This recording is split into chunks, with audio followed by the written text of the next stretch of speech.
ਸਤਿ ਸ਼੍ਰੀ ਅਕਾਲ, ਨਮਸਕਾਰ। ਮੈਂ ਹਾਂ ਬਲਬੀਰ ਜੰਡੂ ਤੇ ਤੁਹਾਡਾ ਸਭ ਦਾ ਸੱਜਣ ਮੀਡੀਆ ਉੱਤੇ ਸਵਾਗਤ ਹੈ।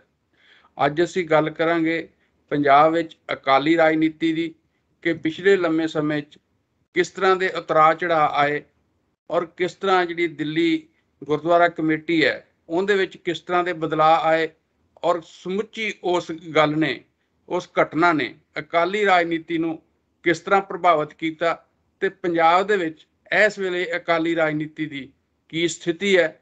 ਅਸੀਂ ਦੇਖਦੇ ਹਾਂ ਕਿ ਸ਼੍ਰੋਮਣੀ ਅਕਾਲੀ ਦਲ ਜਿਹੜਾ ਕਿ ਪਿਛਲੇ 10 ਸਾਲ ਜਿਹੜਾ ਸੀਗਾ ਉਹ ਨੇ ਪੰਜਾਬ ਦੀ ਸੱਤਾ ਉੱਤੇ ਕਾਬਜ ਰਿਹਾ, ਰਾਜ ਭਾਗ ਚਲਾਇਆ, ਪਰ 2017 ਦੇ ਵਿੱਚ ਬੇਅਦਬੀ ਦੀਆਂ ਘਟਨਾਵਾਂ ਤੇ ਨਸ਼ਿਆਂ ਦੇ ਜਿਹੜੇ ਮੁੱਦੇ ਸੀਗੇ ਉਹਨਾਂ ਨੇ ਸ਼੍ਰੋਮਣੀ ਅਕਾਲੀ ਦਲ ਨੂੰ ਹਾਸ਼ੀਏ ਤੇ ਭੇਜ ਦਿੱਤਾ।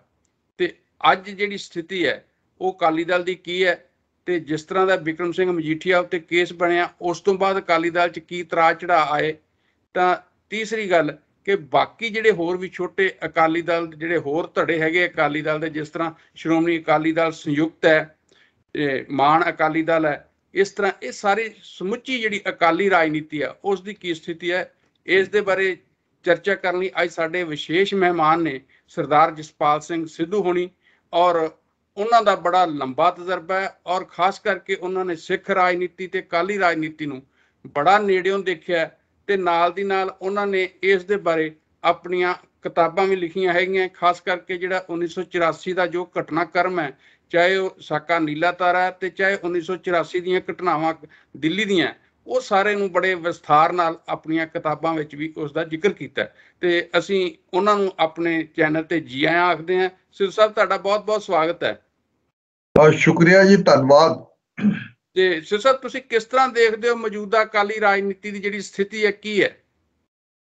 ਦੇਖੋ ਜੀ, ਇਹ ਅਕਾਲੀ ਜਿਹੜਾ 1920 ਚ ਅਕਾਲੀ ਦਲ ਬਣਿਆ ਸੀ ਉਸ ਤੋਂ ਲੈ ਕੇ ਹੁਣ ਤੱਕ ਇਹ ਵਾਹਦ ਮਤਲਬ ਕਿ ਸਿੱਖਾਂ ਦੀ ਪੋਲੀਟੀਕਲ ਰਿਪਰੈਜ਼ੈਂਟੇਸ਼ਨ ਲਈ ਲੜਦਾ ਰਿਹਾ ਜਾਂ ਪੋਲੀਟੀਕਲ ਸੇ ਲਈ ਇਹ ਹੁਣ ਤੱਕ ਲੜਾਈ ਕਰਦਾ ਸੀ।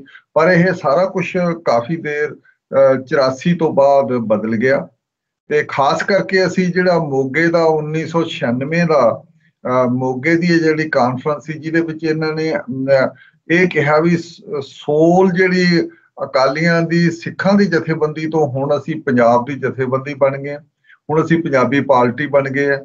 ਉਦੋਂ ਪਿੱਛੋਂ ਜਦੋਂ ਇਹ ਰੈਜ਼ੋਲੂਸ਼ਨ ਪਾਉਣ ਤੋਂ ਬਾਅਦ ਇਹਨਾਂ ਦਾ ਸਾਰਾ ਕੁਝ ਬਦਲ ਗਿਆ।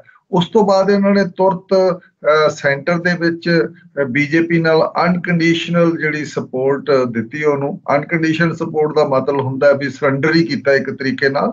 ਤੇ ਸਾਰਾ ਜਿਹੜਾ ਨੈਸ਼ਨਲਿਸਟਿਕ ਪ੍ਰਵਚਨ ਸੀ ਸਾਰਾ ਜਾਂ ਜਿਹੜਾ ਨੈਸ਼ਨਲਿਸਟਿਕ ਪ੍ਰਵਚਨ ਜਿਹੜਾ ਹੁਣ ਅਸੀਂ ਕਹਿ ਸਕਦੇ ਹਾਂ ਹਿੰਦੂ ਰਾਸ਼ਟਰ ਤੱਕ ਪਹੁੰਚਿਆ ਵਾ, ਉਹਦੇ ਨਾਲ ਜੁੜਨ ਦਾ ਹੀ ਇੱਕ ਇਹ ਸ਼ੁਰੂਆਤ ਸੀ। ਉਦੋਂ ਪਿੱਛੋਂ ਜੁੜ ਗਏ ਹੈ ਤਾਂ ਫਿਰ ਇਹ ਅਕਾਲੀ ਦਲ ਇੱਕ ਰੀਜਨਲ ਪਾਰਟੀ ਰਹੀ ਹੈ, ਸਿੱਖਾਂ ਦੀ ਇੱਕ ਵਾਹਦ ਪਾਰਟੀ ਤੇ ਪਲੱਸ ਇਹ ਪੰਜਾਬ ਦੀ ਰੀਜਨਲ ਪਾਰਟੀ ਰਹੀ ਹੈ।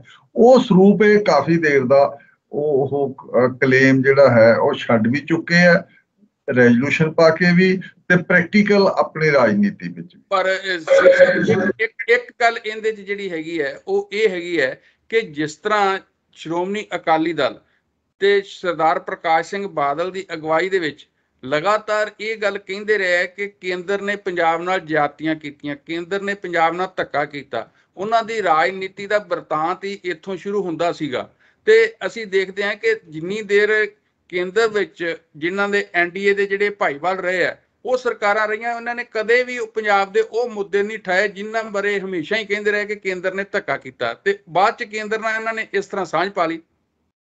ਇਹ ਅਨੰਦਪੁਰ ਸਾਹਿਬ ਦਾ ਰੈਜ਼ੋਲੂਸ਼ਨ ਤੇ ਹੋਰ ਜਿਹੜਾ ਕੇਂਦਰ ਵੱਲੋਂ ਵਿਤਕਰੇ ਦੀਆਂ ਜਿਹੜੀ ਸਾਰਾ ਨੈਰੇਟਿਵ ਖੜਿਆ ਕਰਦੇ ਸੀ ਇਹ ਅਕਾਲੀ ਦਲ, ਇਹ 84 ਤੋਂ ਪਹਿਲਾਂ ਸੀ ਤੇ 84 86 ਤੱਕ ਤਾਂ ਲੜੇ ਨਹੀਂ ਤੇ 92 ਵਿੱਚ ਇਹਨਾਂ ਨੇ ਬਾਈਕਾਟ ਹੀ ਰੱਖਿਆ। 92 ਤੱਕ ਤਾਂ ਅਕਾਲੀ ਦਲ ਬਾਦਲ ਹੀ ਵੱਡਾ ਅਕਾਲੀ ਦਲ ਸੀਗਾ, ਉਹ ਪਾਰਟੀਸਪੇਟ ਕੀਤਾ ਹੀ ਨਹੀਂ। ਬਰਨਾਲਾ ਨੂੰ ਖੜਾ ਕੀਤਾ ਸੀਗਾ ਬਲੂ ਸਟਾਰ ਤੋਂ ਬਾਅਦ ਸਰਕਾਰ ਨੇ ਤੇ ਉਹਨੂੰ 85 ਵਿੱਚ ਇਲੈਕਸ਼ਨ ਲੜ ਕੇ ਉਹ 2-3 ਸਾਲ ਉਹਨੇ ਰਾਜ ਕਰ ਲਿਆ। ਉਦੋਂ ਪਿੱਛੋਂ ਉਹਦੀ ਸਰਕਾਰ ਤੋੜ ਦਿੱਤੀ ਗਈ। ਜਦੋਂ ਹਰਿਆਣੇ ਦੇ ਵਿੱਚ ਸਰਕਾਰ ਇਲੈਕਸ਼ਨ ਹੋਣੀ ਸੀ ਤਾਂ ਇਸ ਕਰਕੇ ਫਿਰ ਇਹਦੇ ਉੱਤੇ ਕਈ ਬਹਾਨੇ ਲਾ ਕੇ 2 ਸਾਲ ਬਾਅਦ ਉਹ ਚਲਾ ਗਿਆ। ਫਿਰ ਪ੍ਰੈਜ਼ੀਡੈਂਟ ਰੂਲ ਰਿਹਾ ਜ਼ਿਆਦਾ ਜਦੋਂ ਵੀ ਬਾਦਲ ਸਰਕਾਰ 92 ਤੋਂ ਬਾਅਦ ਫਿਰ ਇਹ ਆ ਕੇ 98 ਚ ਪਾਵਰ ਚ ਆਈ ਹੈ, ਇਸ ਦੌਰਾਨ ਦੇ ਵਿੱਚ ਇਹ ਆਪਦਾ ਪਹਿਲਾ ਨੈਰੇਟਿਵ ਅਨੰਦਪੁਰ ਸਾਹਿਬ ਦਾ ਰੈਜ਼ੋਲੂਸ਼ਨ, ਪੰਜਾਬ ਦੀਆਂ ਮੰਗਾਂ, ਚੰਡੀਗੜ੍ਹ ਐਰਾ ਵਗੈਰਾ ਜੋ ਸਾਰਾ ਕੁਝ ਚੱਲਦਾ ਸੀ ਪਹਿਲਾਂ,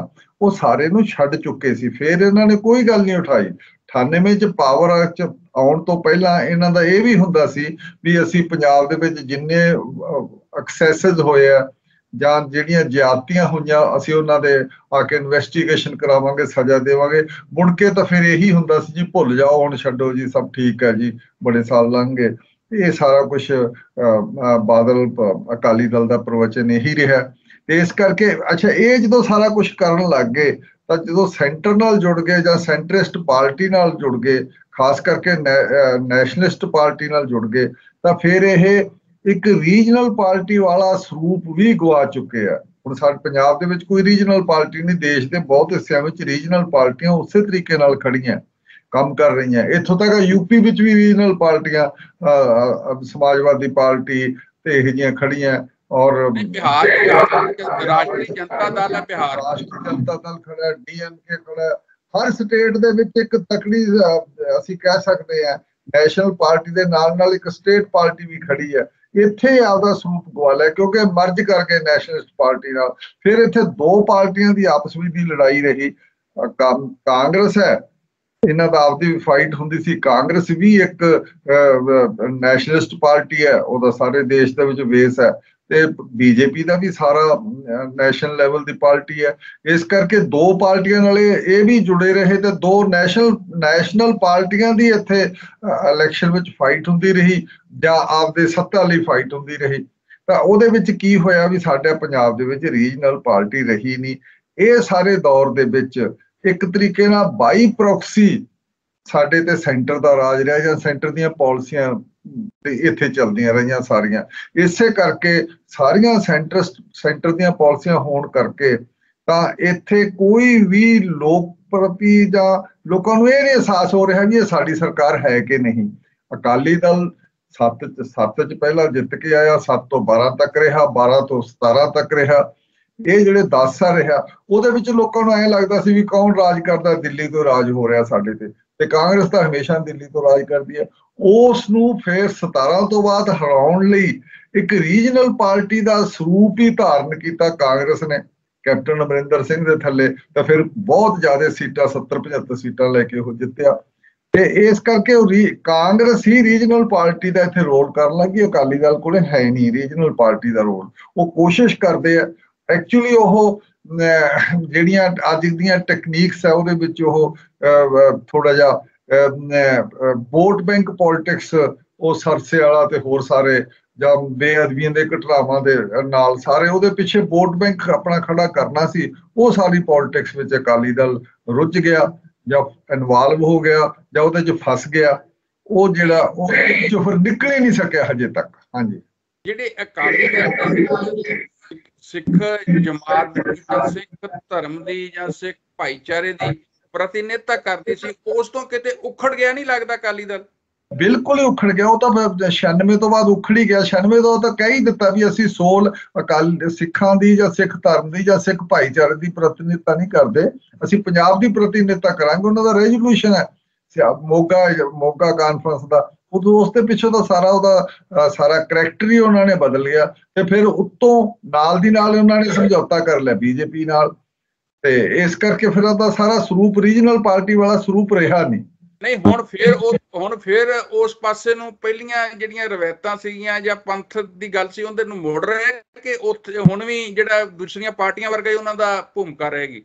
ਜਿਹੜੀ ਆਪਾਂ ਹਿੰਦੀ 'ਚ ਧੁਲ ਮਿਲ ਕਹਿੰਦੇ ਆ, ਰਲਿਆ ਕਨਫਿਊਜ਼ਡ ਜਿਹਾ ਰੋਲ ਹੈ ਅਕਾਲੀਆਂ ਦਾ ਵੀ। ਇਹ ਸਿੱਖ ਮੰਗਾਂ ਦਾ, ਧਾਰਮਿਕ ਮੰਗਾਂ ਤੋਂ ਵੀ ਅਕਾਲੀ ਦਲ SGPC ਤੇ ਕਬਜ਼ਾ ਉਹ ਵੀ ਉਠਾਉਂਦਾ। ਨਾਲ ਦੀ ਨਾਲ ਉਹ ਇਹ ਵੀ ਸ਼ੋਅ ਕਰਨਾ ਚਾਹੁੰਦਾ ਦਿੱਲੀ ਵਾਲਿਆਂ ਨੂੰ ਵੀ ਅਸੀਂ ਨੈਸ਼ਨਲਿਸਟ ਹੈ, ਸ਼ਿਵ ਸੈਨਾ ਨਾਲ ਸਮਝੌਤਾ ਵੀ ਕਰ ਲੈਂਦਾ। ਭਾਵੇਂ ਸ਼ਿਵ ਸੈਨਾ ਦਾ ਸਮਝੌਤਾ ਉਹਦਾ ਸਿਰਫ ਮੈਸੇਜ ਦੇਣ ਲਈ ਹੈ। ਸ਼ਿਵ ਸੈਨਾ ਦੀਆਂ ਇੱਥੇ ਵੋਟਾਂ ਤਾਂ ਪੰਜਾਬ 'ਚ ਹੈ ਨਹੀਂ। BJP ਦਾ ਬੇਸ ਹੈ, ਸ਼ਿਵ ਸੈਨਾ ਦਾ ਤਾਂ ਬੇਸ ਹੀ ਹੈ ਨਹੀਂ। ਫਗਵਾੜੇ ਜਾਂ ਇੱਕ ਦੋ ਸ਼ਹਿਰਾਂ 'ਚ ਛੋਟੇ ਮੋਟੇ ਗਰੁੱਪ ਹੈ, ਪਰ ਉਹਨਾਂ ਨਾਲ ਸਮਝੌਤਾ ਕਰਨ ਦਾ ਮਤਲਬ ਇੱਕ ਮੈਸੇਜ ਦੇਣਾ ਹਿੰਦੂ ਜਿਹੜੀ ਇੱਥੇ ਵੋਟ ਬੈਂਕ ਹੈ, ਭਾਈਚਾਰਾ, ਉਹ ਹਿੰਦੂ ਭਾਈਚਾਰੇ ਨੂੰ ਇੱਕ ਮੈਸੇਜ ਦੇਣਾ ਸੀਗਾ ਸ਼ਿਵ ਸੈਨਾ ਨਾਲ ਸਮਝੌਤਾ ਕਰਕੇ ਵੀ ਅਸੀਂ ਹੁਣ ਬੀਜੇਪੀ ਛੱਡਤੀ। ਪਰ ਬੀਜੇਪੀ ਛੱਡਣ ਦਾ ਮਤਲਬ ਇਹ ਨਹੀਂ ਹੈ ਵੀ ਅਸੀਂ ਸਿੱਖਾਂ ਦੀ ਪਾਰਟੀ ਹੋ ਗਈ ਹੈ ਤੇ ਹੁਣ ਅਸੀਂ ਆਹ ਤੁਹਾਡੇ ਨਾਲ ਵੀ ਸਮਝੌਤਾ ਕਰਦੇ। ਉਹ ਜਾਣਬੁੱਝ ਕੇ ਸਮਝੌਤਾ ਕੀਤਾ, ਇਹ ਕੈਲਕੂਲੇਟਡ ਹੈ ਸਾਰੀ ਮੂਵ। ਤੇ ਇਸ ਕਰਕੇ ਸਿੱਖਾਂ ਦੀ ਕੋਈ ਵਾਹਦ ਉਸ ਕਿਸਮ ਦੀ ਸਿਆਸੀ ਜਥੇਬੰਦੀ ਤਾਂ ਰਹੀ ਨਹੀਂ, ਸਿਆਸੀ ਪਾਰਟੀ ਨਹੀਂ ਰਹੀ। ਤੇ ਜਿਹੜੇ ਛੋਟੇ ਮੋਟੇ ਗਰੁੱਪ ਸੀ, ਜਿਵੇਂ ਤੁਸੀਂ ਪਹਿਲਾਂ ਯੂਨਾਈਟਿਡ ਅਕਾਲੀ ਦਲ ਦਾ ਨਾਂ ਲਿਆ, ਯੂਨਾਈਟਿਡ ਅਕਾਲੀ ਦਲ ਆਪਣੇ ਆਪ 'ਚ ਐਵੇਂ ਇੱਕ ਟੁੱਟੇ ਭੱਜੇ ਬੰਦੇ ਖੜੇ ਕੀਤੇ ਜਾਂਦੇ ਸੀ ਫਾਰ ਪਰਪਜ਼ ਲਈ। ਜਿਵੇਂ ਅਕਾਲੀ ਦਲ ਆਪਣੇ ਆਪ ਨੂੰ ਥੋੜਾ ਜਿਹਾ ਕਈ ਗੱਲਾਂ 'ਚ ਸਹੀ ਸਿੱਧ ਕਰਨ ਲਈ ਯੂਨਾਈਟਿਡ ਅਕਾਲੀ ਦਲ ਤੋਂ ਥੋੜੇ ਜਿਹੇ ਗਰਮ ਨਾਅਰੇ ਵੀ ਲਵਾ ਦਿੱਤੇ ਜਾਂਦੇ, 4-10 ਬੰਦੇ ਹੈਗੇ ਉਹ ਖੜੇ ਕਰ ਲਿੱਤੇ ਜਾਂਦੇ ਆ। ਇਸੇ ਤਰੀਕੇ ਨਾਲ ਜਿਹੜਾ ਸਿਮਰਨਜੀਤ ਸਿੰਘ ਮਾਨ ਦਾ ਰੋਲ ਹੈ ਪਿਛਲੇ 88 ਤੋਂ ਹੀ ਕਹਿ ਦਈਏ ਅਸੀਂ, 87-88 ਤੋਂ ਜਾਂ 85 ਤੋਂ ਬਾਅਦ ਦਾ, ਉਹ ਬੜਾ ਟੇਢਾ ਹੈ। ਜਿਵੇਂ ਉਹ ਖਾਲਿਸਤਾਨ ਦੇ ਨਾਂ ਉੱਤੇ, ਹਾਲਾਂਕਿ ਉਹਦੇ ਜਿੰਨੇ ਵੀ ਬੰਦੇ ਖੜੇ ਕਰਦਾ ਜਵਾਨ ਤਾਂ ਜ਼ਬਤ ਹੁੰਦੀਆਂ, ਪਰ ਉਹ ਖਾਲਿਸਤਾਨ ਦੀ ਗੱਲ ਕਰਦਾ, ਬਫਰ ਸਟੇਟ ਬਣਾਓ। ਵੀ ਬਫਰ ਸਟੇਟ ਇਸ ਤਰੀਕੇ ਨਾਲ ਤੁਹਾਨੂੰ ਕੋਈ ਪੁੱਛਦਾ ਨਹੀਂ, ਤੁਹਾਡੇ ਇੱਥੇ ਪੰਜਾਬ 'ਚ ਕੋਈ ਬੇਸ ਨਹੀਂ ਤੇ ਤੁਸੀਂ ਜੀਓ ਪੋਲਿਟਿਕਸ ਨੂੰ ਕਿਵੇਂ ਬਦਲ ਦਿਓਗੇ ਵੀ ਸਾਰੀ ਦੁਨੀਆ ਤੁਹਾਨੂੰ ਇਸ ਦੇ ਪੰਜਾਬ ਵਿੱਚ ਖਾਲਿਸਤਾਨ ਬਣਾ ਕੇ ਤੇ ਬਫਰ ਬਣਾਵੇ। ਕਿਹਨੂੰ ਲੋੜ ਪਈ ਹੈ? ਕਿੱਥੇ ਕੋਈ ਇਹੋ ਜਿਹੀ ਗੱਲਬਾਤ ਹੈ? ਇਸ ਕਰਕੇ ਇਹ ਸਾਰਾ ਕੁਛ ਇਹਦੇ ਨਾਲ ਕੀ ਹੈ ਵੀ ਸਿੱਖ ਪੋਲਿਟਿਕਸ ਕੁਛ ਸਿਮਰਜੀਤ ਮਾਨ ਨੇ ਨਹੀਂ ਉੱਭਰਨ ਦਿੱਤੀ, ਕੁਛ ਯੂਨਾਈਟਿਡ ਅਕਾਲੀ ਦਲ ਦੇ ਇਹੋ ਜਿਹੇ ਹੌਟ ਨਾਅਰੇ ਜਾਣਬੁੱਝ ਕੇ ਲਾਉਣ ਤੇ ਜਾਂ ਲਵਾਉਣ ਤੋਂ ਨਹੀਂ। ਇਹ ਇਸ ਕਰਕੇ ਸਿੱਖ ਪੋਲਿਟਿਕਸ ਜਿਹੜੀ ਡੈਮੋਕ੍ਰੈਟਿਕ ਹੋਣੀ ਸੀ, ਹੋਈ ਨਹੀਂ। ਅਕਾਲੀ ਦਲ ਨੇ ਕਰਨੀ ਸੀ, ਅਕਾਲੀ ਦਲ ਟੋਟਲ ਸੈਂਟਰ ਵਾਲੀਆਂ ਪਾਲਿਸੀਆਂ ਤੇ ਚਲਾ ਗਿਆ। ਜਿਸ ਤਰ੍ਹਾਂ ਅਸੀਂ ਦੇਖਦੇ ਹੈਗੇ ਆ ਕਿ ਜਿਹੜਾ ਸ਼੍ਰੋਮਣੀ ਅਕਾਲੀ ਦਲ ਬਾਦਲ ਸੀਗਾ, ਜਦੋਂ 2017 ਦੀਆਂ ਇਲੈਕਸ਼ਨਾਂ ਹਾਰਨ ਤੋਂ ਬਾਅਦ ਤੇ ਰਣਜੀਤ ਸਿੰਘ ਬ੍ਰਹਮਪੁਰਾ ਉਹਨਾਂ ਨੇ ਵੱਖਰਾ ਆਪਣਾ ਆਣ ਕੇ ਟਕਸਾਲੀ ਜਿਹੜੇ ਅਕਾਲੀ ਦਲ ਟਕਸਾਲੀ ਬਣਾਇਆ, ਔਰ ਨਾਲ ਹੀ ਦੂਸਰੇ ਪਾਸੇ ਅਸੀਂ ਦੇਖਦੇ ਹਾਂ ਕਿ ਜਿਹੜੇ ਸ੍ਰੀ ਸੁਖਦੇਵ ਸਿੰਘ ਢੀਂਡਸਾ ਹੋਣੀ ਹੈ, ਉਹਨਾਂ ਨੇ ਬਾਹਰ ਨਿਕਲ ਕੇ ਆਪਣਾ ਸ਼੍ਰੋਮਣੀ ਅਕਾਲੀ ਦਲ ਸੰਯੁਕਤ ਬਣਾਇਆ। ਤਾਂ ਇਹਨਾਂ ਦੀ ਕਿਸ ਤਰ੍ਹਾਂ ਦੀ ਭੂਮਿਕਾ ਰਹੇਗੀ ਹੁਣ? ਦੇਖੋ, ਇਹਨਾਂ ਦੀ ਕੋਈ ਵੀ ਜਾਂ ਇਸ ਦਾ ਕੋਈ ਜਿਹੜਾ ਅਕਾਲੀ ਪੋਲਿਟਿਕਸ ਤੇ ਅਕਾਲੀ ਰਾਜਨੀਤੀ ਤੇ ਕਿਸ ਤਰ੍ਹਾਂ ਦਾ ਅਸਰ ਪਏਗਾ ਕਿ ਸ਼੍ਰੋਮਣੀ ਅਕਾਲੀ ਦਲ ਨੂੰ ਇਹਦੇ ਨਾਲ ਕੋਈ ਅਸਰ ਪਏਗਾ ਜਾਂ ਕੋਈ ਖਾਸ? ਬਿਲਕੁਲ ਦੇਖੋ, ਜਿਹੜੇ ਬ੍ਰਹਮਪੁਰਾ ਵਰਗੇ ਤਾਂ ਵਾਪਸ ਅਕਾਲੀ ਦਲ 'ਚ ਚਲੇ ਗਏ ਆ ਜੀ। ਢੀਂਡਸਾ ਰਹਿ ਗਿਆ ਜੀ। ਢੀਂਡਸੇ ਦੀ ਕੋਈ ਕਿਸੇ ਕਿਸਮ ਦੀ ਇੱਕ ਅੱਧੀ ਸੀਟ ਕੋਈ ਆਪਣੀ ਆਪਣੇ ਲੜਕੇ ਦੀ ਕੱਢ ਲੇ, ਉੱਥੇ ਲੜਕਾ ਉਹਦਾ ਖੜਾ ਹੋਇਆ ਉਸ ਇਲਾਕੇ 'ਚ, ਉਹਦੇ ਸੰਗਰੂਰ ਤੇ ਲਹਿਰਾ ਗਾਗਾ ਤੋਂ ਜਾਂ ਇੱਥੋਂ ਕਿਤੋਂ, ਤੇ ਉਹਦਾ ਕੋਈ ਆਇਡੈਂਟੀਟੀ ਨਹੀਂ ਹੈ ਉਸ ਦਲ ਦੀ, ਬਿਲਕੁਲ ਆਇਡੈਂਟੀਟੀ ਨਹੀਂ ਬਣੀ। ਬੜੀ ਕੋਸ਼ਿਸ਼ ਕੀਤੀ, 2-3 ਸਾਲ ਦਾ ਲੱਗਿਆ ਹੋਇਆ ਸੀਗਾ। ਬੀਜੇਪੀ ਸਪੋਰਟਡ ਹੋਣ ਕਰਕੇ ਬੀਜੇਪੀ ਨੂੰ ਇਹ ਲੱਗਿਆ ਸੀ ਵੀ ਅਕਾਲੀ ਦਲ ਹੁਣ ਪਿਕਅਪ ਨਹੀਂ ਕਰ ਸਕਦਾ। ਅਕਾਲੀ ਦਲ ਬਾਦਲ ਉਹ ਕੋਸ਼ਿਸ਼ ਕੀਤੀ ਵੀ ਇਹਨਾਂ 'ਚੋਂ ਕੁਝ ਦੂਜੇ ਅਕਾਲੀ ਦਲ ਦੇ ਹੋਰ ਸੀਨੀਅਰ ਲੀਡਰਾਂ ਨੂੰ, ਪੁਰਾਣਿਆਂ ਨੂੰ ਲੈ ਕੇ ਤੇ ਇੱਕ ਆਪਾਂ ਵੱਖਰਾ ਖੜਾ ਕੀਤਾ ਜਾਵੇ ਜਿਹੜਾ ਬੀਜੇਪੀ ਨਾਲ ਜੁੜੇ, ਪਰ ਉਹ ਐਕਸਪੈਰੀਮੈਂਟ ਪੂਰਾ ਸਿਰੇ ਨਹੀਂ ਚੜ ਸਕਿਆ, ਨਾ ਉਹਦਾ ਕੋਈ ਵੱਡਾ ਰੋਲ ਹੋ ਸਕਿਆ। ਇਸ ਕਰਕੇ ਸਿਰਫ ਇਹ ਹੁਣ ਅਸੀਂ ਕਹਿ ਸਕਦੇ ਵੀ ਅਕਾਲੀ ਦਲ ਜੇ ਥੋੜਾ ਕਣਾ ਇਫੈਕਟਿਵ ਹੈ ਤਾਂ ਉਹ ਅਕਾਲੀ ਦਲ ਬਾਦਲੀ ਹੈ, ਉਹਦੀਆਂ ਹੀ ਕੁਝ ਸੀਟਾਂ ਹੋਣਗੀਆਂ, ਦੂਸਰੇ ਤਾਂ ਕੋਈ ਨੌਨ ਐਂਟੀਟੀ ਹੈ, ਕੋਈ ਹੈ ਨਹੀਂ ਹੈ। ਤੇ ਜਿਹੜੀ ਦਿੱਲੀ ਸਿੱਧੂ ਸਾਹਿਬ, ਜਿਸ ਤਰ੍ਹਾਂ ਮਨਜਿੰਦਰ ਸਿੰਘ ਸਿਰਸਾ ਹੋਣੀ ਜਿਹੜੇ ਛੱਡ ਕੇ ਬੀਜੇਪੀ 'ਚ ਚਲੇ ਗਏ, ਉਹ ਉੱਥੇ ਲੰਮਾ ਸਮਾਂ ਪ੍ਰਧਾਨ ਵੀ ਰਹੇ ਸਿੱਖ ਗੁਰਦੁਆਰਾ ਪ੍ਰਬੰਧਕ ਕਮੇਟੀ ਦੇ, ਤੇ ਉਹਨਾਂ ਦੀ ਕਾਫੀ ਭੂਮਿਕਾ ਵੀ ਸੀ, ਕਾਫੀ ਸਰਗਰਮ ਵੀ ਸੀ, ਅਕਾਲੀ ਦਲ ਦਾ ਵੱਡਾ ਚਿਹਰਾ ਸੀਗੇ ਉੱਥੇ। ਉਸ ਦਾ ਕੋਈ ਅਸਰ ਪਏਗਾ ਅਕਾਲੀ ਰਾਜਨੀਤੀ ਦੀ ਇਸ ਵਾਰ ਜਿਹੜੀਆਂ ਚੋਣਾਂ ਹੋ ਰਹੀਆਂ ਉਹਦੇ 'ਚ? ਪੰਜਾਬ ਦੀਆਂ ਚੋਣਾਂ ਤੇ ਕੋਈ ਉਹਦਾ ਅਸਰ ਨਹੀਂ ਪਏਗਾ। ਦਿੱਲੀ ਦੇ ਵਿੱਚ ਕਲੀਅਰ ਹੈ, ਦਿੱਲੀ ਇੱਕ ਵੱਖਰਾ ਆਪਣੇ ਆਪ ਵਿੱਚ ਵੱਖਰਾ ਹੀ ਸਾਰਾ ਉਹਨਾਂ ਦਾ ਹੈ ਸਾਰਾ ਕਾਰੋਬਾਰ, ਤੇ ਉਹਦਾ ਇੱਥੇ ਪੰਜਾਬ ਦੀਆਂ ਚੋਣਾਂ ਤੇ ਕਿਸੇ ਕਿਸਮ ਦਾ ਅਸਰ ਨਹੀਂ ਪੈਣਾ। ਇੱਥੋਂ ਦੀਆਂ ਚੋਣਾਂ ਦਾ ਦਿੱਲੀ ਦੇ ਸਿੱਖਾਂ ਤੇ ਪੈ ਜਾਂਦਾ ਹੁੰਦਾ। ਇੱਥੋਂ ਦੀ ਸਿੱਖ ਕੋਈ ਇਸ ਕਿਸਮ ਦੀ ਸਿੱਖਾਂ ਦੀ ਕੋਈ ਡਿਵੈਲਪਮੈਂਟ ਹੋਵੇ, ਉਹਦਾ ਅਸਰ ਦਿੱਲੀ 'ਚ ਪੈ ਜਾਂਦਾ, ਪਰ ਉੱਥੋਂ ਦਾ ਇੱਥੇ ਕੁਝ ਨਹੀਂ ਪੈਂਦਾ। ਉੱਥੇ ਬਹੁਤ ਥੋੜੇ ਲੋਕ ਹੈ ਤੇ ਉਹਨਾਂ ਨੂੰ ਪਤਾ ਹੁੰਦਾ ਵੀ ਇੱਥੋਂ ਦੇ ਬਹੁਤੇ ਸਿੱਖ ਵਪਾਰੀ ਹੈ, ਉਹ ਦਿੱਲੀ ਦੇ ਰਾਜ ਭਾਗ ਜੀ ਦਾ ਹੈ ਉਹਦੇ ਨਾਲ ਹੀ ਚੱਲਦੇ ਆ, ਜਾਂ ਉਹਨਾਂ ਦੇ ਉਸ ਮੌਕੇ ਮੁਤਾਬਕ ਹੀ ਚੱਲਿਆ ਜਾਂਦਾ। ਇਸ ਕਰਕੇ ਉਹਨਾਂ ਦਾ ਇੱਥੇ ਕੋਈ ਅਸਰ ਨਹੀਂ ਪੈਂਦਾ ਪੰਜਾਬ ਦੀ ਰਾਜਨੀਤੀ ਜੀ। ਤਾਂ ਵੈਸੇ ਵੀ ਲੱਗਦਾ ਕਿ ਜਿਸ ਤਰ੍ਹਾਂ ਪਹਿਲਾਂ ਜਦੋਂ ਖੇਤੀ ਕਾਨੂੰਨ ਬੰਦ ਤੋਂ ਪਹਿਲਾਂ ਤੱਕ ਜਿਹੜਾ ਸ਼੍ਰੋਮਣੀ ਅਕਾਲੀ ਦਲ ਹੈ ਉਸ ਕੇਂਦਰ 'ਚ ਭਾਈਵਾਲ ਵੀ ਰਿਹਾ, ਹੁਣ ਆਣ ਕੇ ਉਹਨਾਂ ਨੇ ਜਦੋਂ ਕਿਸਾਨ ਅੰਦੋਲਨ ਦਾ ਦਬਾਅ ਪਿਆ ਤਾਂ ਉਸ ਤੋਂ ਉਹ ਦੂਰ ਵੀ ਗਏ ਹੈਗੇ ਔਰ ਆਪਣੇ ਆਪ ਨੂੰ NDA 'ਚੋਂ ਵੀ ਬਾਹਰ ਕੱਢ ਲਿਆ। ਤਾਂ ਹੁਣ ਬਹੁਜਨ ਸਮਾਜ ਪਾਰਟੀ ਨਾਲ ਜਿਹੜਾ ਸਮਝੌਤਾ ਕੀਤਾ, ਇਸ ਦਾ ਕੀ ਅਸਰ ਤੁਹਾਨੂੰ ਦੇਖਣ ਨੂੰ ਮਿਲ ਰਿਹਾ ਇਸ ਵਾਰ ਦੀਆਂ ਚੋਣਾਂ 'ਚ? ਵੇਖੋ, ਇਹ ਵੀ ਕੋਈ ਪਿਕਅਪ ਨਹੀਂ ਕੀਤਾ। ਪਹਿਲੀ ਗੱਲ ਤਾਂ ਬਹੁਜਨ ਸਮਾਜ ਪਾਰਟੀ ਆ ਜਿਹੜੀ ਇੱਥੇ ਪੰਜਾਬ 'ਚ ਹੈ ਹੀ ਨਹੀਂ। 1.5% ਉਹਦਾ ਵੋਟ ਸ਼ੇਅਰ ਰਿਹਾ ਹੈ, 1.5% ਹੈ, 1.5% ਰਿਹਾ ਸ਼ਾਇਦ। ਹਾਂਜੀ, 2019 ਚ 1.5% ਵੋਟ ਮਿਲੀ ਸੀ, 1.5% ਸੀ। ਇੰਨਾ ਕੁ ਸ਼ੇਅਰ ਆ। ਤੇ ਉਹ ਹੁਣ ਮੈਨੂੰ ਇਹ ਲੱਗਦਾ ਵੀ ਅਕਾਲੀ ਦਲ ਨਾਲ ਜੁੜ ਕੇ ਉਹ ਵੀ ਨਹੀਂ ਹੋਣਾ ਕੋਈ ਖਾਸ, ਕੋਈ ਕਿਤੇ ਹੈ ਨਹੀਂ ਕੋਈ ਇਹ ਕਹਿ ਦਈਏ ਵੀ ਕੋਈ ਬੜੀ ਸਟਰੋਂਗ ਅਲਾਇੰਸ ਹੋ ਗਿਆ, ਤਕੜਾ ਅਲਾਇੰਸ ਹੋ ਗਿਆ, ਇਹ ਨਹੀਂ ਹੈ। ਇਸ ਕਰਕੇ ਕੋਈ ਬਹੁਤਾ ਫਰਕ ਨਹੀਂ ਪੈਂਦਾ। ਜਿਵੇਂ ਸ਼ਿਵ ਸੈਨਾ ਨਾਲ ਕਰ ਲਿਆ, ਇਵੇਂ BSP ਨਾਲ ਥੋੜਾ ਜਿਹਾ ਤਕੜਾ, ਸ਼ਿਵ ਸੈਨਾ ਇੱਥੇ ਬਿਲਕੁਲ ਹੀ ਨਹੀਂ। ਇਸ ਕਰਕੇ ਅਕਾਲੀ ਦਲ ਥੋੜਾ ਜਿਹਾ ਕੋਸ਼ਿਸ਼ ਕਰਦਾ ਸੀ ਵੀ ਸਾਡਾ ਅਲਾਇੰਸ ਹੈ ਇਹ ਵੀ ਸ਼ੋਅ ਕੀਤਾ ਜਾਵੇ, ਪਰ ਕੋਈ ਇਹਦਾ ਮੀਨਿੰਗ ਨਹੀਂ ਹੈ ਸਾਰੀ ਗੱਲ ਦਾ। ਤੇ ਇਹਦੇ ਨਾਲੋਂ ਜ਼ਿਆਦਾ ਜਿਹੜਾ ਹੁਣ ਚੰਨੀ ਦਾ ਜਾਂ ਕਾਂਗਰਸ ਜ਼ਿਆਦਾ ਦਲਤਾਂ ਦਾ ਵੋਟ ਸ਼ੇਅਰ ਲੈ ਲੂਗੀ ਜ਼ਿਆਦਾ, ਇਸ ਕਰਕੇ ਕਿਉਂਕਿ ਦੁਆਬੇ ਦੇ ਵਿੱਚ ਜ਼ਿਆਦਾ ਦਲਤ ਹੋਣ ਕਰਕੇ ਤੇ ਚੰਨੀ ਨਾਲ ਉਹਨਾਂ ਦੀ ਸਿੰਪਤੀ, ਸਹਾਨੁਭੂਤੀ ਜ਼ਿਆਦਾ ਹੀ ਆ। ਤੇ ਇਹ ਬਾਕੀ ਹੋਰਾਂ ਏਰੀਆ 'ਚ ਵੀ ਹੈ। ਇਸੇ ਕਰਕੇ ਚੰਨੀ ਉਹਨਾਂ ਨੇ ਚਰਨਜੀਤ ਸਿੰਘ ਚੰਨੀ ਨੂੰ ਚੀਫ ਮਿਨਿਸਟਰ ਬਣਾਇਆ। ਔਰ ਇਹਨਾਂ ਨੂੰ ਪਤਾ ਸੀ ਕਾਂਗਰਸ ਨੂੰ ਵੀ ਅਸੀਂ ਹੁਣ ਕੈਪਟਨ ਅਮਰਿੰਦਰ ਸਿੰਘ ਜਿਹੜਾ ਅਕਾਲੀ ਦਲ ਨਾਲ ਹੀ 4.5 ਸਾਲ ਚੱਲਦਾ ਰਿਹਾ ਆਪਸ ਵਿੱਚ ਦੇ ਅੰਦਰੋਂ ਅੰਦਰੀ ਗੱਠਜੋੜ ਕਰਕੇ, ਤੇ ਉਹਦੇ ਵਿੱਚ ਸਾਰੀ ਕਿਸੇ ਨਾ ਬੇਅਦਬੀ ਦੀਆਂ ਘਟਨਾਵਾਂ ਦਾ, ਨਾ ਹੋਰ ਜਿਹੜੀਆਂ ਟਰਾਂਸਪੋਰਟ ਦੀਆਂ ਤੇ ਮਾਈਨਿੰਗ ਦੀਆਂ ਹੇਰਾਫੇਰੀਆਂ ਹੁੰਦੀਆਂ ਸੀ, ਕਿਸੇ ਦੇ ਉੱਤੇ ਉਹਨੇ ਕੋਈ ਸਟੈਪ ਨਹੀਂ ਚੁੱਕਿਆ। ਤਾਂ ਇਸ ਕਰਕੇ ਫਿਰ ਲੱਗ ਗਿਆ ਵੀ ਇਹ ਕੋਈ ਨਾਨ ਪਰਫਾਰਮਿੰਗ ਚੀਫ ਮਿਨਿਸਟਰ ਹੈ, ਤਾਂ ਫਿਰ ਇਹਨੂੰ ਲਾ ਦਿਓ ਤਾਂ ਹੀ ਅਸੀਂ ਇਲੈਕਸ਼ਨ 'ਚ ਜਾ ਸਕਦੇ ਹਾਂ।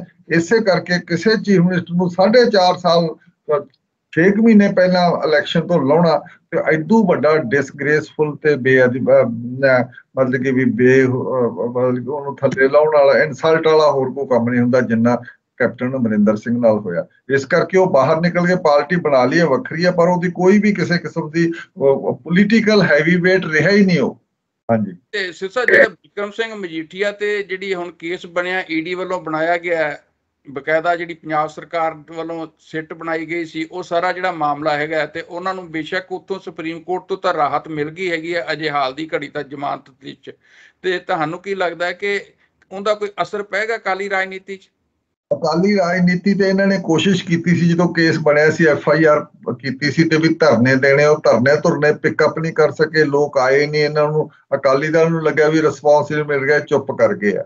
ਤੇ ਇਸ ਕਰਕੇ ਇਹ ਪੇਸ਼ ਨਹੀਂ ਹੋਇਆ, ਕੋਆਪਰੇਟ ਵੀ ਨਹੀਂ ਕੀਤਾ ਇਨਵੈਸਟੀਗੇਸ਼ਨ ਦੇ ਵਿੱਚ ਮਜੀਠੀਆ ਨੇ, ਬਿਕਰਮ ਸਿੰਘ ਮਜੀਠੀਆ ਨੇ। ਤਾਂ ਪਰ ਇਹਨੂੰ ਰਾਹਤ ਤਾਂ ਮਿਲ ਗਈ ਇਲੈਕਸ਼ਨ ਤੋਂ ਬਾਅਦ ਤੱਕ ਦੀ, ਪਰ ਇਹਦੇ ਉੱਤੇ ਜਿਹੜਾ ਇਹ ਚਾਰਜਸ ਹੈ ਨਸ਼ੇ ਤੇ ਨਸ਼ਿਆਂ ਦੇ ਨਾਲ ਸੰਬੰਧਿਤ ਜਿਹੜਾ ਤਸਕਰੀ ਦਾ ਜਾਂ ਸਮਗਲਿੰਗ ਦਾ, ਉਹਦੇ ਤੋਂ ਇਹ ਹਾਂ ਕਾਫੀ ਸੀਰੀਅਸ ਇਹਦੇ ਤੇ ਸਾਰੇ ਦੋਸ਼ ਹੈਗੇ। ਤੇ ਇਸ ਕਰਕੇ ਉਹਦੇ ਤੋਂ ਇਹ ਬਰੀ ਨਹੀਂ ਹੋ ਸਕਦਾ। ਅਕਾਲੀ ਦਲ ਸਾਰ ਸਮੁੱਚੇ ਤੇ ਉਹਦਾ ਅਸਰ ਪਵੇਗਾ। ਬੇਸ਼ੱਕ ਉਹ ਬੜੀ ਫਾਈਟ ਦੇਣ ਦੀ ਕੋਸ਼ਿਸ਼ ਕਰ ਰਿਹਾ ਨਵਜੋਤ ਸਿੱਧੂ ਦੇ ਵਿਰੁੱਧ ਈਸਟ ਅੰਮ੍ਰਿਤਸਰ ਤੋਂ। ਤੁਸੀਂ ਸਿੱਖ ਹਲਕਿਆਂ 'ਚ ਵਿਚਰਦੇ ਹੋ, ਅਕਾਲੀ ਹਲਕਿਆਂ 'ਚ ਵਿਚਰਦੇ ਹੋ, ਤੁਹਾਡਾ ਥੱਲੇ ਜਿਹੜੇ ਆਮ ਸਿੱਖ ਵੋਟਰ ਵੀ ਹੈ ਉਹਨਾਂ ਨਾਲ ਵੀ ਰਾਬਤਾ ਰਹਿੰਦਾ, ਉਹ ਇਹ ਸਾਰੀ ਸਥਿਤੀ 'ਚ ਅਕਾਲੀ ਰਾਜਨੀਤੀ ਨੂੰ ਕਿਸ ਤਰ੍ਹਾਂ ਦੇਖ ਰਿਹਾ? ਦੇਖੋ, ਸਾਰੀ ਗੱਲ ਤਾਂ ਹੈ ਵੀ ਜਿੱਥੋਂ ਤੱਕ ਸਿੱਖ ਹਲਕਿਆਂ ਦਾ ਵੀ ਸਿੱਖ ਹਲਕਿਆਂ ਦੀ ਜੇ ਅਕਾਲੀ ਦਲ ਸਿੱਖਾਂ ਦੀ ਉਸ ਤਰੀਕੇ ਨਾਲ ਗੱਲ ਨਹੀਂ ਕਰਦਾ, ਤਾਂ ਫਿਰ ਵੀ ਸਿੱਖਾਂ ਦੇ ਕਾਫੀ ਵੱਡੀ ਪਾਪੂਲੇਸ਼ਨ ਹੋਣ ਕਰਕੇ ਪੰਜਾਬ 'ਚ 50% ਤੋਂ ਉੱਤੋਂ ਦੀ ਪਾਪੂਲੇਸ਼ਨ, ਵੱਧ ਪਾਪੂਲੇਸ਼ਨ 59% ਹੈ ਜੀ, 59% ਸਿੱਖ ਪਾਪੂਲੇਸ਼ਨ ਹੈ ਜੀ।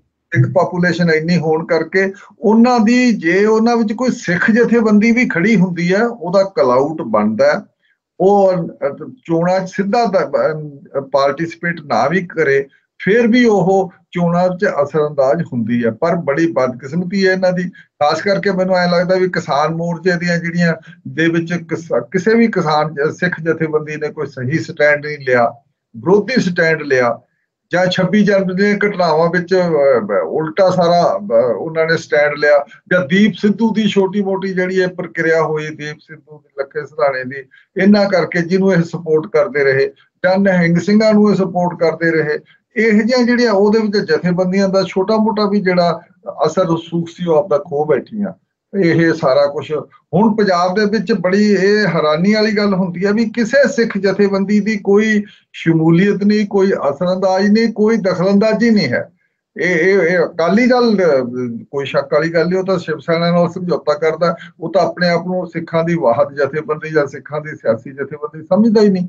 ਉਹ ਤਾਂ ਆਮ ਤੌਰ ਤੇ ਸਿੱਧੂ ਇਹ ਗੱਲ ਕਹੀ ਜਾਂਦੀ ਹੈ ਕਿ ਜਿਹੜੇ ਸਿੱਖ ਵਿਦਵਾਨ ਨੇ ਉਹਨਾਂ ਦੇ ਇਹ ਕਹਿਣਾ ਹੈ ਜਾਂ ਜਿਹੜੀਆਂ ਵੀ ਅਸੀਂ ਡਿਬੇਟ ਸੁਣਦੇ ਆ ਉਹਨਾਂ ਵਿੱਚੋਂ ਇਹ ਕਹਿੰਦੇ ਆ ਕਿ ਜਿਹੜਾ ਅਕਾਲੀ ਦਲ ਦੀ ਜਾਂ ਸਿੱਖਾਂ ਨੂੰ ਰਿਪਰੈਜ਼ੈਂਟ ਕਰਨ ਵਾਲੀ ਉਹੀ ਜਮਾਤ ਮੰਨੀ ਜਾਂਦੀ ਹੈ ਜਿੰਦਾ ਸ਼੍ਰੋਮਣੀ ਕਮੇਟੀ ਤੇ ਕਬਜ਼ਾ ਹੈ, ਤੇ ਦੋ ਹੀ ਮੁੱਖ ਸੰਸਥਾਵਾਂ ਅਕਾਲ ਤਖਤ ਤੇ ਸ਼੍ਰੋਮਣੀ ਕਮੇਟੀ, ਤੇ ਜੇ ਉਹਦੇ ਤੇ ਬਾਦਲ ਦਲ ਦਾ ਕਬਜ਼ਾ ਹਟਦਾ ਤਾਂ ਫੇਰ ਭਾਵੇਂ ਕੋਈ ਨਵੀਂ ਧਿਰ ਉੱਭਰ ਸਕੇ, ਉਨੀ ਦੇਰ ਤਾਂ ਇਹੀ ਜਿਹੜੀ ਸਿੱਖਾਂ ਦੀ ਨੁਮਾਇੰਦਾ ਜਮਾਤ ਦੇ ਤੌਰ ਤੇ ਮੰਨੀ ਜਾਏਗੀ। ਦੇਖੋ ਕਈ ਵਾਰੀ ਇਹ ਜ਼ਰੂਰੀ ਨਹੀਂ ਹੁੰਦਾ, ਇਹ ਪੁਰਾਣੀਆਂ ਗੱਲਾਂ ਹੈਗੀਆਂ, ਸਾਰੀਆਂ ਪੁਰਾਣੇ ਵੇਲੇ ਤੇ ਚੱਲਦੀਆਂ ਸੀ ਇਹ। ਜਦੋਂ ਅਕਾਲੀ ਦਲ ਤੇ ਨੂੰ ਪ੍ਰਤਾਪ ਸਿੰਘ ਕੈਰੋਂ ਵਰਗਿਆਂ ਨੇ ਬੜੇ ਪਾਵਰਫੁਲ ਚੀਫ ਮਿਨਿਸਟਰ ਸੀ ਤੇ ਉਹਨਾਂ ਨੇ ਲਾਉਣ ਦੀ ਕੋਸ਼ਿਸ਼ ਕੀਤੀ, ਉਹਨਾਂ ਤੋਂ ਐਸਜੀਪੀਸੀ ਦਾ ਕੰਟਰੋਲ ਖੋਣ ਦੀ ਕੋਸ਼ਿਸ਼ ਕੀਤੀ, ਨਹੀਂ ਖੋ ਸਕੇ ਸੀ। ਇਹ ਉਸ ਵੇਲੇ ਦੀਆਂ ਗੱਲਾਂ ਜੀ, ਕਾਫੀ ਹੁਣ ਤਾਂ ਸਵਾਲ ਹੁਣ ਵੀ ਸਿੱਖ ਵਿਦਵਾਨ ਕਈ ਇਸ ਗੱਲ ਨੂੰ ਲੈਂਦੇ ਆ। ਬੇਸ਼ੱਕ ਇਹ ਦਿੱਲੀ, ਪਰ ਸਭ ਨੂੰ ਪਤਾ ਵੀ ਹੁਣ ਕਿਹਦੇ ਇਸ਼ਾਰੇ ਤੇ ਅਕਾਲ ਤਖਤ ਵਰਕ ਕਰਦਾ, ਦਿੱਲੀ ਦੇ ਕਿਹੜੇ ਕਿਹੜੇ ਡੀਪ ਸਟੇਟ ਦੇ ਇਸ਼ਾਰਿਆਂ ਤੇ ਕੰਮ ਕਰਦਾ, ਜਾਂ ਅਕਾਲੀ ਦਲ ਕਿਹਦੇ ਨਾਲ ਜੁੜਿਆ ਹੋਇਆ, ਜਾਂ ਸ਼੍ਰੋਮਣੀ ਕਮੇਟੀ ਕੀ ਹੈ, ਜਾਂ ਕਿੱਥੋਂ ਤੱਕ। ਉਸ ਕਿਸਮ ਦੀ ਕ੍ਰੈਡੀਬਿਲਿਟੀ ਦੋਨਾਂ ਇੰਸਟੀਟਿਊਸ਼ਨਾਂ ਦੀ ਸਿੱਖਾਂ ਦੇ ਵਿੱਚ ਹੈ ਨਹੀਂ ਵੀ ਸਿੱਖਾਂ ਦੀ ਕੋਈ ਆਲਟਰਨੇਟਿਵ ਉਸ ਤੋਂ ਬਗੈਰ ਵੀ ਬਰਾਬਰ ਖੜਾ ਹੋ ਸਕਦਾ ਤੇ ਹੋਣਾ ਚਾਹੀਦਾ ਵੀ ਹੈ, ਜਿੱਥੋਂ ਤੱਕ ਸਪੇਸ ਪਈ ਆ ਔਰ ਸਕੋਪ ਪਿਆ। ਇਦਾਂ ਦੀ ਸੰਭਾਵਨਾ ਹੈਗੀ ਵੈਸੇ ਕੋਈ ਸੰਭਾਵਨਾ ਇਹ ਹੈ ਵੀ ਸਿੱਖਾਂ ਦੇ ਵਿੱਚ ਇਸ ਆਰਗੇਨਾਈਜ਼ ਕਰਨ ਦੀ ਕੈਪੈਸਿਟੀ ਬਹੁਤ ਘੱਟ ਹੈ, ਪਤਾ ਨਹੀਂ ਕਿਉਂ ਇਹ ਘੱਟ ਗਈ ਹੈ, ਜਿਹੜੀ ਕਿ ਹੁਣ ਸਪਸ਼ਟ ਹੈ ਵੀ ਜਿਹੜੇ ਦਿੱਲੀ ਤੱਕ ਹੈ ਜਾਂ ਸਿੱਖ ਪਹੁੰਚੇ ਵੀ ਹੈ ਜਾਂ ਉੱਥੇ ਗਏ ਆ ਕਿਤੇ, ਸਾਰੀ ਗੱਲ ਦੇ ਵਿੱਚ ਦਖਲਅੰਦਾਜ਼ੀ ਕਰਨੀ। ਆਰਗੇਨਾਈਜ਼ਿੰਗ ਕੈਪੈਸਿਟੀ ਤਾਂ ਲੈਫਟ ਦੀ ਸੀ, ਉਹ ਛੋਟੇ ਮੋਟੇ ਲੈਵਲ ਤੇ ਵੀ ਉਹਨਾਂ ਨੇ ਆਰਗੇਨਾਈਜ਼ ਕਰਕੇ ਦਿੱਲੀ ਵੱਲ ਨੂੰ ਚੱਲ ਪਏ, ਤਾਂ ਫਿਰ ਅੱਗੇ ਸਾਰਾ ਸਿੱਖ ਜਜ਼ਬੇ ਨਾਲ ਅੱਗੇ ਕੰਮ ਚੱਲ ਪਿਆ, ਦਿੱਲੀ ਦੇ ਬਾਰਡਰਾਂ ਤੇ ਬੈਠੇ ਰਹੇ। ਪਰ ਇੱਥੋਂ ਤੱਕ ਸਿੱਖ ਜਥੇਬੰਦੀ ਦੇ ਸਿੱਖਾਂ ਦੇ ਵੱਲੋਂ, ਸਿੱਖ ਨੌਜਵਾਨਾਂ ਵੱਲੋਂ ਆਰਗੇਨਾਈਜ਼ ਕਰਨ ਦੀ ਕੈਪੈਸਿਟੀ ਦਾ ਕੋਈ ਵੀ ਇਸ ਕਿਸਮ ਦਾ ਪ੍ਰਗਟਾਵਾ ਨਹੀਂ ਹੋਇਆ। ਬੜੀ ਹੈਰਾਨੀ ਵਾਲੀ ਗੱਲ ਹੁੰਦੀ ਹੈ, ਜਾਂ ਤਾਂ ਉਸ ਕਿਸਮ ਦੀ ਡੈਡੀਕੇਸ਼ਨ ਨਹੀਂ ਹੈ, ਜਾਂ ਉਸ ਕਿਸਮ ਦੀ ਸਮਝ ਨਹੀਂ ਹੈ, ਕੁਛ ਨਾ ਕੁਛ ਹੈ ਇਹਦੇ ਚ, ਕੋਈ ਹੈ ਨਹੀਂ। ਥੱਲੇ ਲੈਵਲ ਤੇ ਹਜੇ ਵੀ ਲੈਫਟ ਦੇ ਵਿੱਚ ਕਾਫੀ ਡੈਡੀਕੇਸ਼ਨ ਹੁੰਦੀ ਹੈ, ਉਹ ਹੈਗੀ ਹੈ, ਹਜੇ ਵੀ ਹੈ, ਪਰ ਇਹਨਾਂ ਵਿੱਚ ਜਿਹੜੀ ਇੱਕੋ ਦਮ ਪਾਵਰ ਨਾਲ ਜੁੜਨ ਦੀ ਜਾਂ ਉਸ ਕਿਸਮ ਦਾ ਨਾਲ ਜਿਹੜਾ ਨੌਜਵਾਨ ਦੇ ਵਿੱਚ ਹੈਗਾ, ਉਹ ਸ਼ਾਇਦ ਇਹਨਾਂ ਨੂੰ ਵੈਸੇ ਵੀ ਸਭ ਅਸੀਂ ਦੇਖਿਆ ਹੈਗਾ ਕਿ ਜਿਹੜਾ 1985 86 87 90 ਤੱਕ ਦਾ ਦੌਰ ਸੀ, ਉਸ ਤੋਂ ਬਾਅਦ ਅਕਾਲੀ ਦਲ ਨੇ ਉਸ ਕਿਸਮ ਦੇ, ਜਿਸ ਤਰ੍ਹਾਂ ਪਹਿਲਾਂ ਪੰਜਾਬ ਦੇ ਹਿੱਤਾਂ ਲਈ, ਪੰਜਾਬ ਦੇ ਹੱਕਾਂ ਲਈ ਮੋਰਚੇ ਲਾਉਂਦੇ ਸੀ ਜਾਂ ਸੰਘਵਾਦ ਲਈ, ਫੈਡਰਲਿਜ਼ਮ ਲਈ ਮੋਰਚੇ ਲਾਉਂਦੇ ਸੀ, ਉਹ ਤਾਂ ਸਾਰਾ ਜਿਹੜਾ ਕਲਚਰ ਸੀਗਾ ਅਕਾਲੀ ਦਲ ਦਾ ਉਹ ਤਾਂ ਖਤਮ ਹੀ ਹੋ ਗਿਆ। ਅਕਾਲੀ ਦਲ ਜਿਹੜਾ ਨਵੀਂ ਬਰੀਡ ਆਈ, ਅਕਾਲੀ ਦਲ ਦੀ ਸੁਖਬੀਰ ਬਾਦਲ ਦੀ ਜਿਹੜੀ ਇਸ ਕਿਸਮ ਦੀ ਬਰੀਡ ਆਈ, ਉਹ ਟ੍ਰੈਡੀਸ਼ਨਲ ਅਕਾਲੀ ਦਲ ਨਹੀਂ ਰਿਹਾ, ਉਹ ਕਮਰਸ਼ੀਅਲ ਅਕਾਲੀ ਦਲ ਹੈਗਾ, ਵਪਾਰੀ ਅਕਾਲੀ ਦਲ ਹੋ ਗਿਆ, ਔਰ ਬਿਜ਼ਨਸ ਵਾਲਾ ਅਕਾਲੀ ਦਲ ਦੇ ਲੀਡਰ ਹੋ ਗਏ, ਉਹ ਸਾਰੇ ਨਾਲ ਬਿਜ਼ਨਸ ਕਰਦੇ ਸੀ। ਉਹ ਕੋਈ ਵੀ ਇਹੋ ਜਿਹਾ ਤੁਸੀਂ ਕਿਸੇ ਵੀ ਅਕਾਲੀ ਦਲ ਲੀਡਰ ਨੂੰ ਦੇਖ ਲਓ, ਉਹਨਾਂ ਦਾ ਨਾਲ ਕਿਸੇ ਨਾ ਕਿਸੇ ਵੱਡਾ ਬਿਜ਼ਨਸ ਹੈ, ਤੇ ਅਕਾਲੀ ਦਲ ਦੇ ਨਾਲ ਇਹ ਵੈਸੇ ਤਾਂ ਕਾਂਗਰਸੀਆਂ ਵਿੱਚ ਵੀ ਇਹੀ ਹੈ ਵੀ ਨਾਲ ਨਾਲ ਬਿਜ਼ਨਸ ਹੈ, ਨਾਲ ਨਾਲ ਉਹਨਾਂ ਦੀ ਪੋਲਿਟਿਕਸ ਹੈ। ਪਰ ਅਕਾਲੀ ਦਲ ਚ ਤਾਂ ਇਹ ਨਹੀਂ ਸੀਗਾ, ਪਹਿਲਾਂ ਅਕਾਲੀ ਦਲ ਤਾਂ ਬੜੇ ਸਮਰਪਣ ਵਾਲੇ ਤੇ ਬੜੇ ਜਿਹੜੇ ਵਚਨਬੱਧ ਲੀਡਰ ਆਉਂਦੇ ਸੀਗੇ, ਜਿਨ੍ਹਾਂ ਦੀ ਖਾਸ ਕਰਕੇ ਸਿੱਖੀ ਨਾਲ ਜੁੜੇ ਹੁੰਦੇ ਸੀ, ਉਹਨਾਂ ਦੀ ਪ੍ਰਤੀਬੱਧਤਾ ਹੁੰਦੀ ਸੀ। ਹਾਂ, ਪਹਿਲਾਂ ਬਹੁਤ ਸਾਰੇ ਪ੍ਰਤੀਬੱਧਤਾ ਵਾਲੇ ਰਹੇ ਆ। ਪ੍ਰਤੀਬੱਧਤਾ ਉਹਨਾਂ ਚਿਰ ਸੀ ਜਦੋਂ ਕਿ ਕਮਰਸ਼ੀਅਲਾਈਜ਼ ਤੇ ਵਪਾਰਕ ਸਾਰੀ ਗੱਲਬਾਤ ਹੋਈ ਨਹੀਂ ਸੀ। ਗ੍ਰੀਨ ਰੈਵੋਲੂਸ਼ਨ ਨੇ ਬਹੁਤ ਜ਼ਿਆਦਾ ਸਾਰਾ ਜਿਹੜਾ ਟ੍ਰੈਡੀਸ਼ਨਲ ਜਿਹੜਾ ਅਤਨ ਕਿਸਮ ਦਾ ਜਿਹੜਾ ਸਾਰਾ ਸੱਭਿਆਚਾਰ ਸੀ ਪਿੰਡਾਂ ਦਾ, ਸਿੱਖਾਂ ਦਾ, ਉਹ ਵੀ ਗ੍ਰੀਨ ਰੈਵੋਲੂਸ਼ਨ ਨੇ ਤੋੜਿਆ। ਉਦੋਂ ਪਿੱਛੋਂ ਪਿੰਡਾਂ 'ਚ ਸ਼ਰਾਬ, ਨਸ਼ੇ, ਸਾਰਾ ਕੁਝ ਚੱਲਦਾ ਰਿਹਾ, ਔਰ ਸਿੱਖਾਂ ਵਿੱਚ ਵੀ ਉਹ ਪੈਸੇ ਦੀ ਇੰਨੀ ਪ੍ਰਚਲਨ ਹੋਈ, ਉਸ ਤੋਂ ਬਾਅਦ ਪੈਸਾ ਆਇਆ, ਇਹ ਸਾਰਾ ਕੁਝ ਹੀ ਉਹਨਾਂ ਦਾ ਬਦਲ ਗਿਆ, ਸਰੂਪ ਹੀ ਬਦਲ ਗਿਆ। ਸਿੱਖੀ ਪਿੰਡਾਂ ਦੇ ਵਿੱਚ ਵੀ ਹੁਣ ਉਹ ਸਿੱਖੀ ਦਾ ਉਸ ਕਿਸਮ ਦਾ ਹੈ ਨਹੀਂਗਾ। ਬੇਸ਼ੱਕ ਸ਼ਰਧਾ ਲੈਵਲ ਉੱਤੇ ਸਾਰਾ ਕੁਝ ਹੈ, ਉਸੇ ਤਰੀਕੇ ਨਾਲ ਚੱਲ ਰਿਹਾ ਹੈ, ਪਰ ਉਹਨੂੰ ਪ੍ਰੈਕਟੀਕਲੀ ਲੱਗਦਾ ਵੀ ਇਹ ਸਾਰਾ ਕੁਝ ਬਦਲ ਗਿਆ, ਬਿਲਕੁਲ ਵਪਾਰੀ ਹੋ ਗਿਆ ਜਿਹੜਾ ਪਹਿਲਾਂ ਨਹੀਂ ਸੀ ਹੁੰਦਾ। ਤੇ ਹੁਣ ਕੋਈ ਵੀ ਅਕਾਲੀ ਲੀਡਰ, ਸ਼ਾਇਦ ਪਿੰਡ ਦਾ ਜਥੇਦਾਰ ਜਾਂ ਕੋਈ ਪਿੰਡ ਦਾ ਵਰਕਰ 6 ਮਹੀਨੇ ਉਸ ਕਿਸਮ ਦਾ ਜੇਲ੍ਹ ਜਾਣ ਨੂੰ ਤਿਆਰ ਨਹੀਂ ਹੈ, ਜਿਵੇਂ ਕਈ ਸਾਲਾਂ ਤੱਕ ਅੱਗੇ ਜੇਲ੍ਹਾਂ 'ਚ ਜਾਂਦੇ ਸੀ ਅਕਾਲੀ ਲੀਡਰ, ਤੇ ਬੜੀ ਜਜ਼ਬੇ ਨਾਲ ਜਾਂਦੇ ਸੀ ਤੇ ਰਹਿੰਦੇ ਵੀ ਸੀ, ਤੇ ਲੜਾਈਆਂ ਮਹੀਨੇ ਸਾਲਾਂ ਤੱਕ ਲੜਦੇ ਸੀ। ਤੇ ਜਿਹੜਾ ਸੰਯੁਕਤ ਕਿਸਾਨ ਮੋਰਚਾ ਬਣਿਆ ਹੈਗਾ, ਸੰਯੁਕਤ ਸਮਾਜ ਮੋਰਚਾ, ਤਾਂ ਉਸ ਦਾ ਅਕਾਲੀ ਰਾਜਨੀਤੀ ਤੇ ਕੀ ਅਸਰ ਪਏਗਾ? ਅਕਾਲੀ ਰਾਜਨੀਤੀ ਤੇ ਇੰਨਾ ਅਸਰ ਪਏਗਾ, ਕੁਝ ਵੋਟਾਂ ਉਹਨਾਂ ਦੀਆਂ ਕੱਟੇਗਾ। ਉਹ ਜਿੱਤਣ ਦੀ ਪੋਜੀਸ਼ਨ 'ਚ ਮੈਨੂੰ ਨਹੀਂ ਲੱਗਦਾ ਬਹੁਤਾ ਹੈ। ਸ਼ਾਇਦ ਕੋਈ ਚੰਗਾ ਲੀਡਰ ਆਪਣੀ ਕੈਪੈਸਿਟੀ ਦੇ ਵਿੱਚ ਕੋਈ ਕੈਂਡੀਡੇਟ ਕੁਝ ਸੀਟਾਂ 2-4 ਨਿਕਲ ਜਾਣ ਉਹਨਾਂ ਦੀਆਂ, ਇਹ ਕੁਝ ਕਹਿ ਨਹੀਂ ਸਕਦੇ ਫਿਲਹਾਲ, ਕਿਉਂਕਿ ਐਤਕੀ ਸਾਰੇ ਰਿਜ਼ਲਟ ਬਿਲਕੁਲ ਸਰਪ੍ਰਾਈਜ਼ਸ ਹੋਣਗੇ, ਹੈਰਾਨੀਆਂ ਨਾਲ। ਪਰ ਉਹ ਸੰਯੁਕਤ ਸਮਾਜ ਮੋਰਚਾ ਵੋਟਾਂ ਕੱਟੇਗਾ ਅਕਾਲੀ ਦਲ ਦੀਆਂ, ਜ਼ਿਆਦਾ ਕੱਟੇਗਾ ਅਕਾਲੀ ਦਲ ਦੀਆਂ ਤੇ ਆਮ ਆਦਮੀ ਪਾਰਟੀ ਦੀਆਂ, ਦੋਨਾਂ ਦੀਆਂ ਵੋਟਾਂ ਕੱਟੇਗਾ। ਤੇ ਇਸ ਕਰਕੇ ਉਹਨਾਂ ਚੋਂ ਇਹ ਸ਼ੇਅਰ ਜ਼ਿਆਦਾ ਲਏਗਾ। ਕਾਂਗਰਸ ਚੋਂ ਸ਼ੇਅਰ ਘੱਟ ਲੱਗਿਆ। ਕਾਂਗਰਸ ਦੀ ਤਾਂ ਇੱਕ ਥੋੜਾ ਜਿਹਾ ਹਜੇ ਵੀ ਪਹਿਲੇ ਨੰਬਰ ਤੇ ਉਹ ਚੱਲ ਰਿਹਾ ਇਹ ਸਾਰੀ ਇਲੈਕਸ਼ਨ ਕੰਪੇਨ 'ਚ, ਤੇ ਸ਼ਾਇਦ ਆਪਸ ਦੀ ਲੜਾਈ ਦੇ ਬਾਵਜੂਦ ਵੀ ਉਹਨਾਂ ਦੀ ਹਜੇ ਅਪਰ ਹੈਂਡ ਹੈ। ਤੇ ਇਹ ਵੀ ਖਬਰਾਂ ਵਿੱਚ ਕਿ ਸ਼੍ਰੋਮਣੀ ਅਕਾਲੀ ਦਲ 'ਚ ਹੁਣ ਪੰਥਕ ਸ਼ਬਦ ਹੀ ਜਿਹੜਾ ਸਟੇਜਾਂ ਤੋਂ ਕਿਤੇ ਸੁਣਿਆ ਨਹੀਂ ਜਾਂਦਾ। ਹਾਂ, ਪੰਥਕ ਸ਼ਬਦ ਵੀ ਗਾਇਬ ਹੋ ਗਏ। ਬੜੀ ਹੈਰਾਨੀ ਵਾਲੀ ਗੱਲ ਹੈ, ਕਿਸੇ ਸਟੇਜ ਤੇ ਕਿਸੇ ਲੈਕਚਰ ਵਿੱਚ ਪੰਥਕ ਸ਼ਬਦ ਨਹੀਂ ਆਇਆ। ਤੇ ਪੰਥਕ ਸ਼ਬਦ ਨਾ ਆਉਣ ਦਾ ਮਤਲਬ ਇਹ ਹੈ ਵੀ ਤੁਸੀਂ ਕੋਈ ਸਿੱਖਾਂ ਦਾ ਪੋਲੀਟੀਕਲ ਕਲਾਊਡ ਰਿਹਾ ਹੀ ਨਹੀਂ।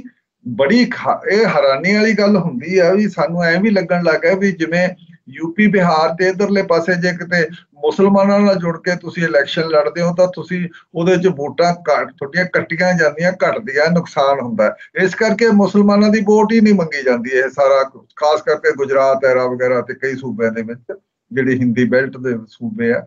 ਤੇ ਇਹੀ ਕੁਛ ਇੱਥੇ ਹੋਇਆ ਵੀ ਹੁਣ ਕੋਈ ਵੀ ਅਕਾਲੀ ਦਾ ਸਿੱਖਾਂ ਦੀ ਗੱਲ ਨਹੀਂ ਕਰਨਾ ਚਾਹੁੰਦਾ ਜਾਂ ਸਿੱਖ ਮਸਲਾ ਹੀ ਨਹੀਂ ਛੇੜਨਾ ਚਾਹੁੰਦਾ, ਇਸ ਕਰਕੇ ਪੰਥਕ ਸ਼ਬਦ ਨਹੀਂ ਆਇਆ। ਮੈਨੂੰ ਤਾਂ ਹੈਰਾਨੀ ਹੁੰਦੀ ਹੈ ਵੀ ਕਈ ਇੱਥੇ ਜਿਹੜੇ ਰਾਈਟਰ ਹੈ, ਖਾਸ ਕਰਕੇ ਚੰਡੀਗੜ੍ਹ ਦੇ ਇੱਕ ਦੋ ਰਾਈਟਰ, ਅੰਗਰੇਜ਼ੀ ਦੇ ਰਾਈਟਰ ਹੈ, ਲਿਖਣ ਵਾਲੇ ਬੰਦੇ, ਉਹਨਾਂ ਨੇ ਇਹ ਇੱਥੋਂ ਤੱਕ ਆਰਟੀਕਲ ਵੀ ਛਪ ਗਏ, ਇੰਡੀਅਨ ਐਕਸਪ੍ਰੈਸ ਛਪਿਆ ਵੀ ਹੁਣ ਸਿੱਖ ਵੋਟਾਂ ਦਾ ਨਹੀਂ ਹੈ ਜੀ, ਹੁਣ ਤਾਂ ਹਿੰਦੂ ਵੋਟਾਂ ਮੈਟਰ ਕਰਦੀਆਂ ਜੀ। ਉਹਨਾਂ ਦੀ ਗੱਲਬਾਤ ਆ, ਉਹ ਕਿੱਧਰ ਨੂੰ ਖਿੱਚੀਆਂ ਜਾਣ, ਕਿੱਧਰ ਨੂੰ ਨਾ ਖਿੱਚੀਆਂ ਜਾਣ।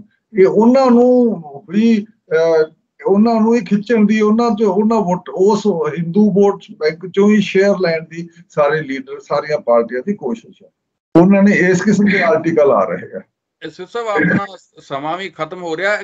ਜੇ ਕੋਈ ਆਖਰੀ ਟਿੱਪਣੀ ਕਰਨੀ ਹੋਵੇ ਤਾਂ ਉਹ ਆਖਰੀ ਟਿੱਪਣੀ ਹੈ ਵੀ ਮੈਨੂੰ ਇਸ ਗੱਲ ਦਾ ਬੜਾ ਹੈ, ਇਹ ਸਾਰਾ ਆਮ ਹਲਕਿਆਂ 'ਚ, ਸਿੱਖ ਹਲਕਿਆਂ 'ਚ ਇਹਦਾ ਬੜਾ ਅਫਸੋਸ ਵੀ ਹੈ ਵੀ ਸਿੱਖਾਂ ਦੇ ਵਿੱਚ ਆਪਣੇ ਲੈਵਲ ਤੇ ਆਪਣੀਆਂ ਮੰਗਾਂ ਲਈ, ਆਫਟਰ ਆਲ ਮੰਗਾਂ ਹਰੇਕ ਕਮਿਊਨਿਟੀ ਦੀਆਂ ਹੁੰਦੀਆਂ, ਪੰਜਾਬ ਨਾਲ ਜੁੜੇ ਹੋਏ ਆ, ਪੰਜਾਬ ਦੀਆਂ ਮੰਗਾਂ, ਉਹਨਾਂ ਦੇ ਰਾਹੀਂ ਉਹ ਪੰਜਾਬ ਦੀਆਂ ਮੰਗਾਂ ਦਾ ਸਾਰਾ ਪ੍ਰਗਟਾਵਾ ਹੋਇਆ ਹੁਣ ਤੱਕ। ਤੇ ਹੁਣ ਉਹ ਕਿਉਂ ਇਹ ਸਾਰੇ ਚੀਜ਼ 'ਚੋਂ ਅਲੋਪ ਹੀ ਹੋ ਗਏ ਆ।